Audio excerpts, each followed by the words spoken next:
The Battle of Verril, The Book of Deacon, Book 3, by Joseph R. Lallo, narrated by Karyn O'Brien. Copyright 2013 by Joseph R. Lallo. This unabridged audiobook is published by arrangement with Joseph Lallo and was produced in the year 2013 by Tantor Media Incorporated, which holds the copyright thereto. Chapter 1. Chronicling the tale of the Chosen is a monumental task, and one that cannot and must not remain half done. If you have read the volumes already written, then you know well the trials that heroes must face. Already there have been triumphs and there have been tragedies. Friends and allies have been pulled from the jaws of doom, while others have not been so fortunate. Despite these adventures, the truest tests of the Chosen still remain to be told. Here I shall set that right. To do so, I must begin where my last account ended. Myranda, a young and dedicated wizard, had returned. Believed dead by the other Chosen, she swept in to snatch her friends from defeat. When all had been brought to safety, and for a moment things seemed calm, she agreed to share the events of her absence. They began where the others believed that Myranda's life had ended, in the lowest level of the personal menagerie of Demont, a general of the Northern Alliance. The devilish structure, filled with nightmarish creatures, was quickly consuming itself in out-of-control flames. She held the burning fort together with the strength of her will until she felt her friends escape, then relented, ready for the whole of the structure to collapse upon her, ready for fate to claim her. Fate, it seemed, had other plans. The boards beneath Myranda's feet gave way, just as the remaining ceiling over her head did the same. She dropped down into some sort of recess into the floor, scrambling backward away from the very fort that was coming down on top of her. Myranda's desperate hands found their way to a metal handle. It was attached to a low door, seemingly carved into the stone of the ground. With only moments to spare, she pulled it open and dragged herself into the blackness beyond. The roar of the structure collapsing in on itself rumbled all around her as she clawed her way down the pitch-black tunnel. As she did, the rumble became more muffled, debris settling in above her. She pushed aside the thought that it was burying her alive. So, too, she ignored the concerns of what this place was and what she might find here. The only thought on her mind was survival. Get away from the fire, from the collapse. The rest could wait.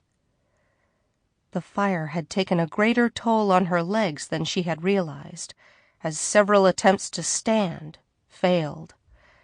The sound of buckling stone behind her convinced her that it was better to crawl now than to die trying to walk. The smoke from the smoldering debris that had tumbled in behind her continued to burn at her lungs. She crept every inch of distance her body could offer before collapsing. The rumble and roar drifted away as Myranda's body finally reached its limit. Perhaps hours, perhaps days later, Myranda's eyes opened to the blackness. The smoke no longer stung at her, but the air was stifling and stale. She coughed and sputtered as she rolled to her back. A sharp pain prompted her to pull something free that was jabbing her in the shoulder blade. As wakefulness fully returned to her, the stillness permitted the concerns she'd brushed away to rush back in. What was this place? If the monstrous creation she'd seen inside the fort were any indication, she shuddered to think of what kind of beasts might be kept in the catacombs beneath. In darkness such as this, her eyes may as well have been closed. Desperate for some form of information, she listened. Nothing. The silence was eerie, oppressive and complete. Her nose and tongue told only of the acrid residue left from the burning wood, so she was left with touch alone. What it told her confused her. The floor was tile. A complex pattern of it, she felt, and skillfully made. She rolled to her stomach again and felt for the wall. It, too, was of the same intricate tile. Then her fingers came to something smooth, like a strip of metal or glass along the wall. As she ran her fingers against it, there was a white-blue ember of light that silently faded in, terrifying her at first. But as the soft glow of it spread along the strip, splitting and winding across what revealed itself to be an arched ceiling, she realized that she sensed nothing powerful, threatening, or purposeful behind the light. It must have been added simply to illuminate the walkway. Bathed in the glow of the curling ribbon of light that swept and wound its way down the tunnel, she caught her first glimpse of what she'd been feeling. It was a mosaic, one that sprawled across every surface of the tunnel, spreading backward as far as the caved-in ceiling behind her, and onward into the depths of the tunnel, further than her dry, red eyes could see. Irregularly shaped pieces of white and black tile gathered together into forms. Some forms seemed to be composed of the black tiles, others of the white, such that every inch of the masterpiece was some part of a creature, interlocked and entwined like pieces of a puzzle, locked in some struggle or dance. The beasts depicted varied greatly, from horses, birds, dragons, and other creatures she knew, to beasts that had no eyes, no legs, nothing that she knew a creature should have. Yet she knew it was a beast, that somewhere this completely alien form lived. With considerable effort, she raised herself to her badly burned legs. Next to where she had been laying, the object that had jabbed her in the back was revealed to be the broken head of her staff. The rest was nowhere in sight. She scooped it up, immediately wishing it was whole again, as she badly needed something to lean on. For now, the wall would have to suffice. As she moved painfully down the tunnel, the images of the mosaic began to seem more familiar. The creatures that had been borrowed for Damont's purposes appeared again and again, changing slightly each time. The dragon she had seen where she awoke began as white, and, as she moved on, it appeared again and again, each time with more black mixed in, each time more twisted. Finally, the drag oil was all that remained. Worse, the shape of a man began to recur, slowly making its way toward the near men that she had fought so often. The images chilled her to the bone. To see something she knew corrupted so was one thing. The truly disturbing thing about it was that each successive form was so subtly changed she might not have noticed the shift at all if she hadn't seen them so close together. Dark concerns about the same thing happening in the world around her began to emerge in her mind. There were so many near men, fiendish creations that masqueraded as humans. By now, surely the bulk of the army was composed of them, yet she had only learned of their existence so recently. Did the other soldiers not realize? Did they not care? What other parts of her world were being twisted before her eyes, so gradually that she was blind to the change? What were these other creatures? Before long, the burning in her mind was as unbearable as the burning in her legs. Ahead was a door. She hurried as best she could toward it. When she reached the door, Myranda paused. It bore no lock, no markings. Nothing secured it at all.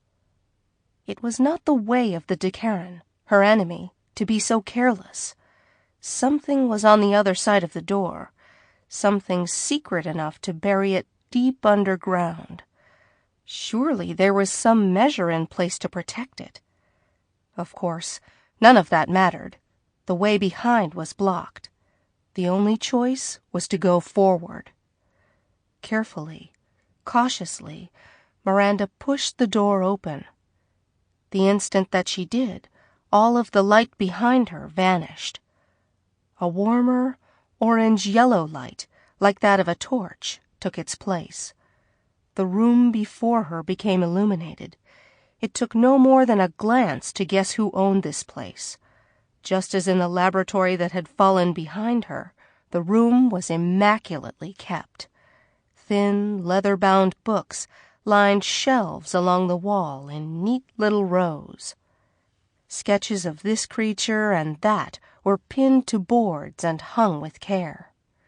A cabinet stood, filled with vials labeled in a placeless language. Everywhere, sheets of paper, neatly lettered with the same unnatural runes, sat in meticulous piles or organized files. If the fort above had been the laboratory of General Demont, craftsman of the horrid creatures, then this must have been his study. If it were another time, she might have been fascinated by it all, but she was weary, wounded, and certain that if she remained in this place, she would be discovered. The room was not a large one. There was but one other door. Best of all, a telltale draught whistling beneath it told her that beyond it lay the outside. Without the wall to support her, Myranda had difficulty navigating the room. She paused briefly to attempt a spell to heal at least some of her injuries. It was a futile gesture. The strength she'd spent holding the fort together long enough for her friends to escape would take days, perhaps weeks to recover, and this was no place to rest.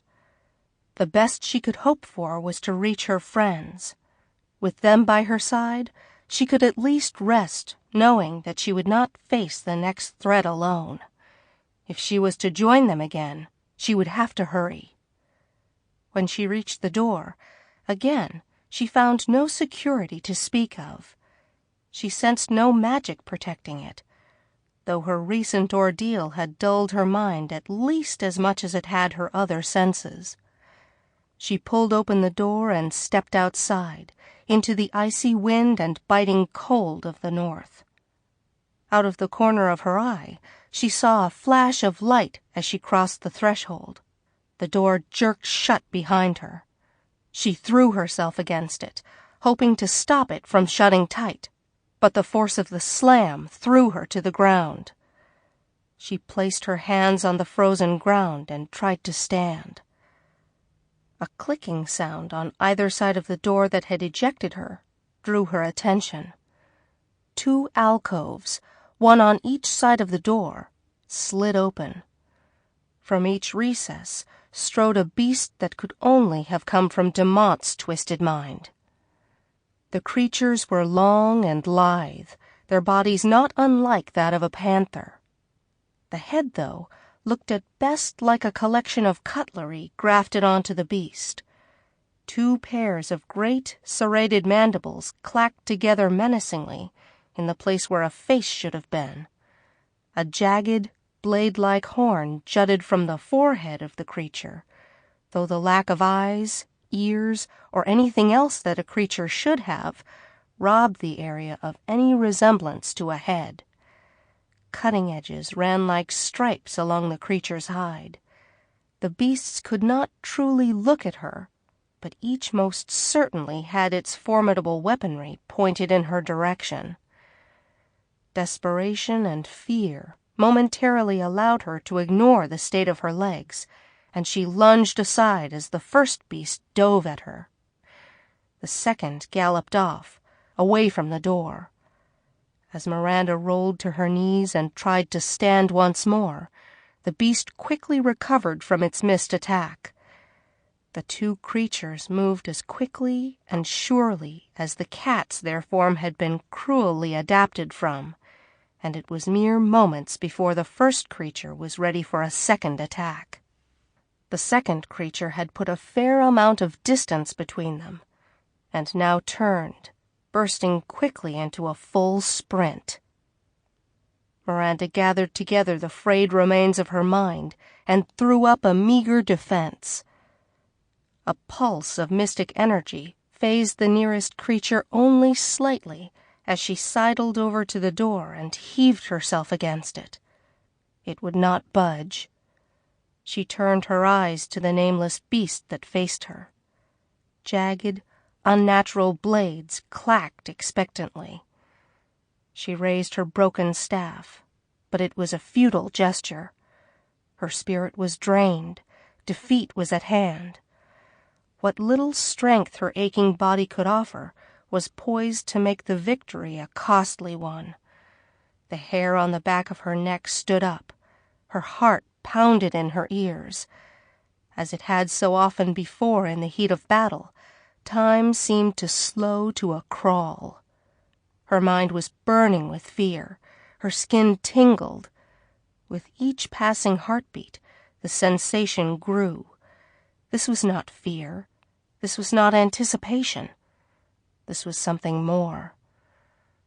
With a sound like the very fabric of reality tearing, a slash of light split the air above her, like a bolt of lightning that stopped in midair. Then another, and another. The slashes widened as feathery cracks began to spread out from them, each splitting into finer and finer cracks. In mere moments, what hung above her was like a thorny wreath of pure white light. She closed her eyes against the brightness. A distant cry grew suddenly louder. Even with her eyes shut tight, Myranda could see the brilliant pattern in the air. With a tumultuous crash, the light suddenly vanished. Myranda opened her eyes. Before her, in a heap, was a young man with unkempt brown hair in a gray tunic. Beneath him were the twitching remains of a now destroyed creature. The inexplicable newcomer groaned in pain, and slowly recognition forced its way through shock, fear, and confusion. She knew this man. He was a young wizard she'd met in a place called Entwell. It was a place of learning, tucked away on the other side of a treacherous cave. She'd spent time there, what seemed like a lifetime ago, learning the ways of magic. He had been her teacher, her mentor, and above all, her friend. But she'd had to leave him behind in that paradise. His name was Deacon. She'd reflected upon their time together more times than she could count in the eternity since she'd left. Now, with no explanation, he had returned, and his appearance had crushed the beast that had been threatening her.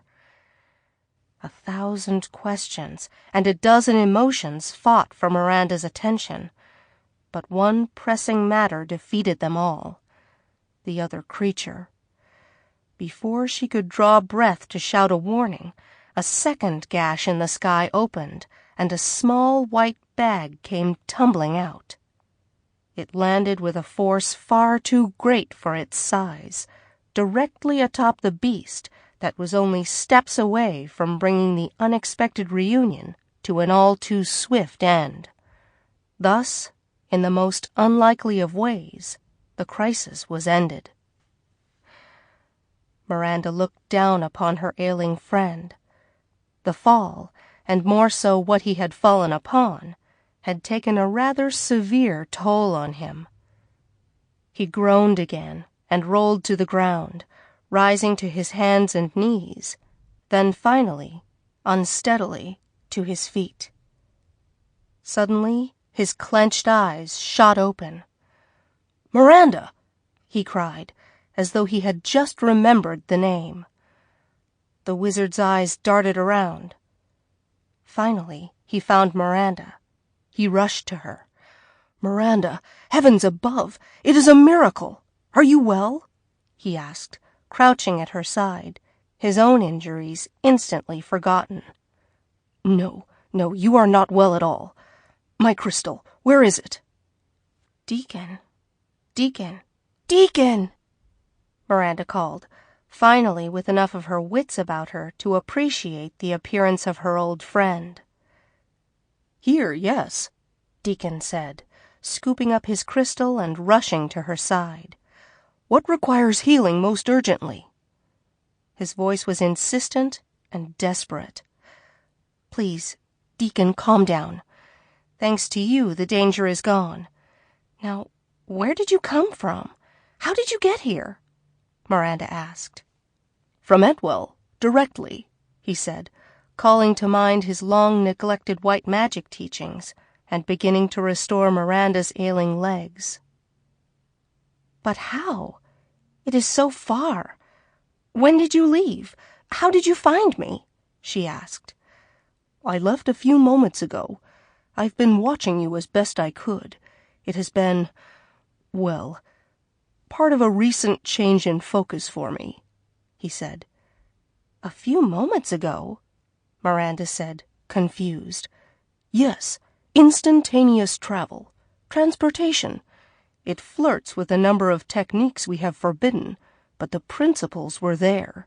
It just took some digging, some innovation, a few weeks," he said, finishing up on the injuries he could see before beginning on his own. In Entwell, Deacon had been the resident master of a field of the mystic arts known as gray magic. It was a catch-all, dealing with anything that did not explicitly heal or hurt, and was not based on the elements. He devoted the whole of his life, since before he could speak, to mastering these arts, and thus they were second nature to him, an afterthought that he understood so thoroughly he often forgot that there were those who did not. "How could you have been watching me?" she asked, trying to stand on her restored legs. "Well, distance seeing is actually rather low magic. Penetrating the obscuring effect of the mountains required that you be exerting yourself mystically, but that was hardly a rarity for you. It took a bit of diligence, but I was able to pinpoint you rather frequently," he answered, his voice beginning to waver as he began trembling. "Is something the matter?" she asked. "Nothing at all. I am just... Is it always this cold?" he said. Myranda realized that he was in no way dressed for the northern weather. The same light gray tunic he had worn in Entwell was all he wore now. It was scarcely enough to ward off the freezing wind.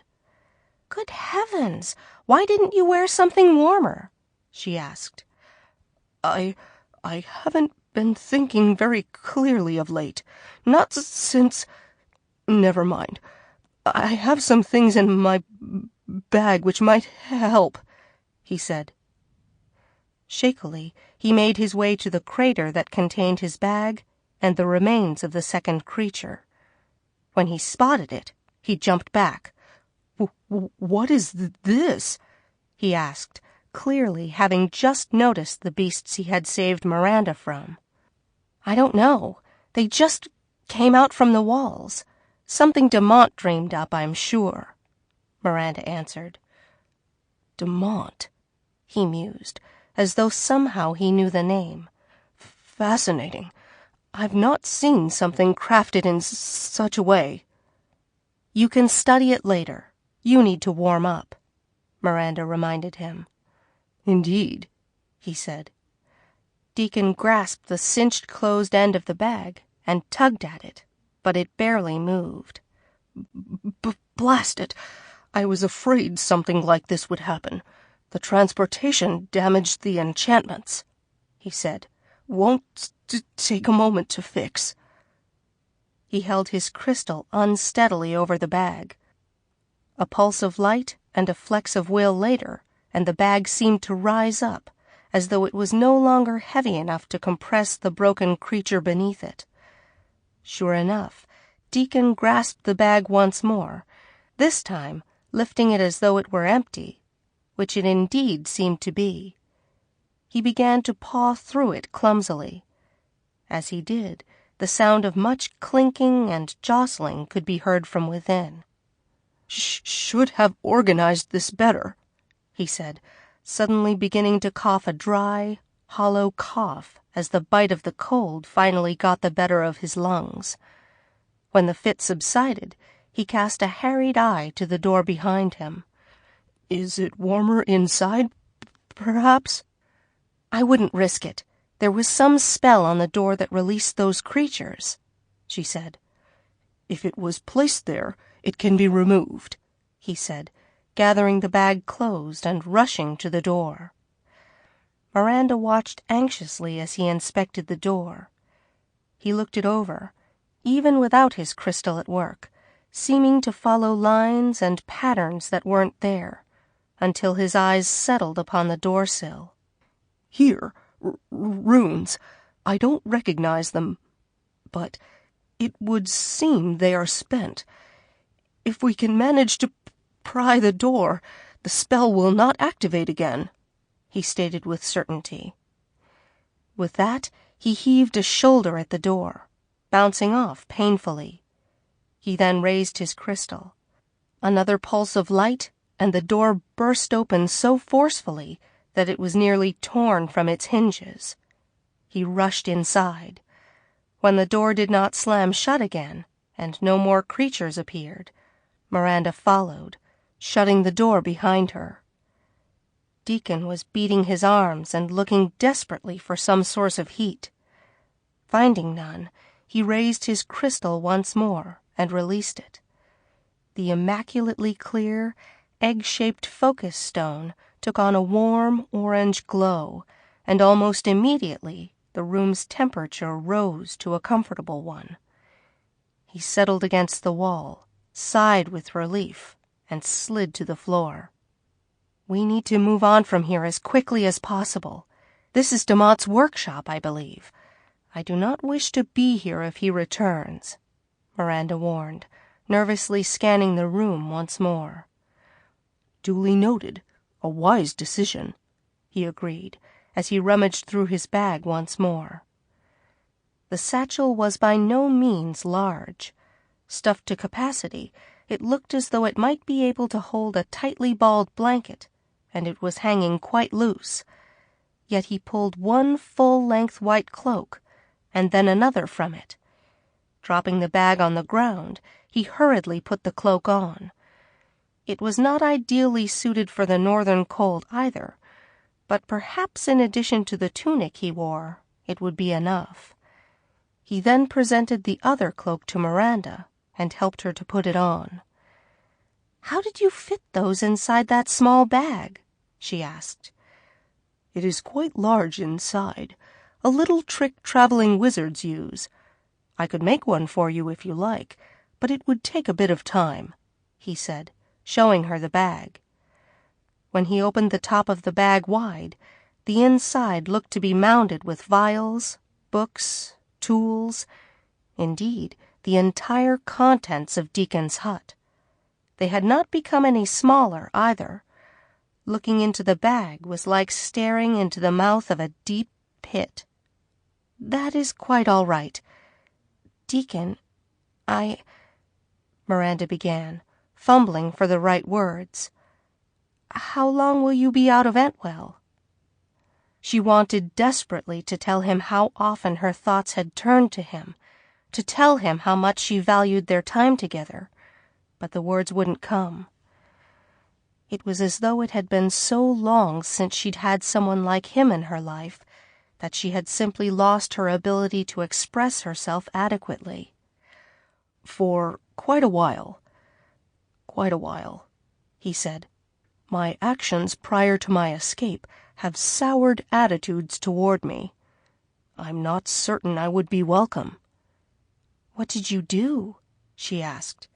"It doesn't matter," he said, his eyes beginning to wander to the contents of the workshop. "The important thing is that I managed to reach you in time.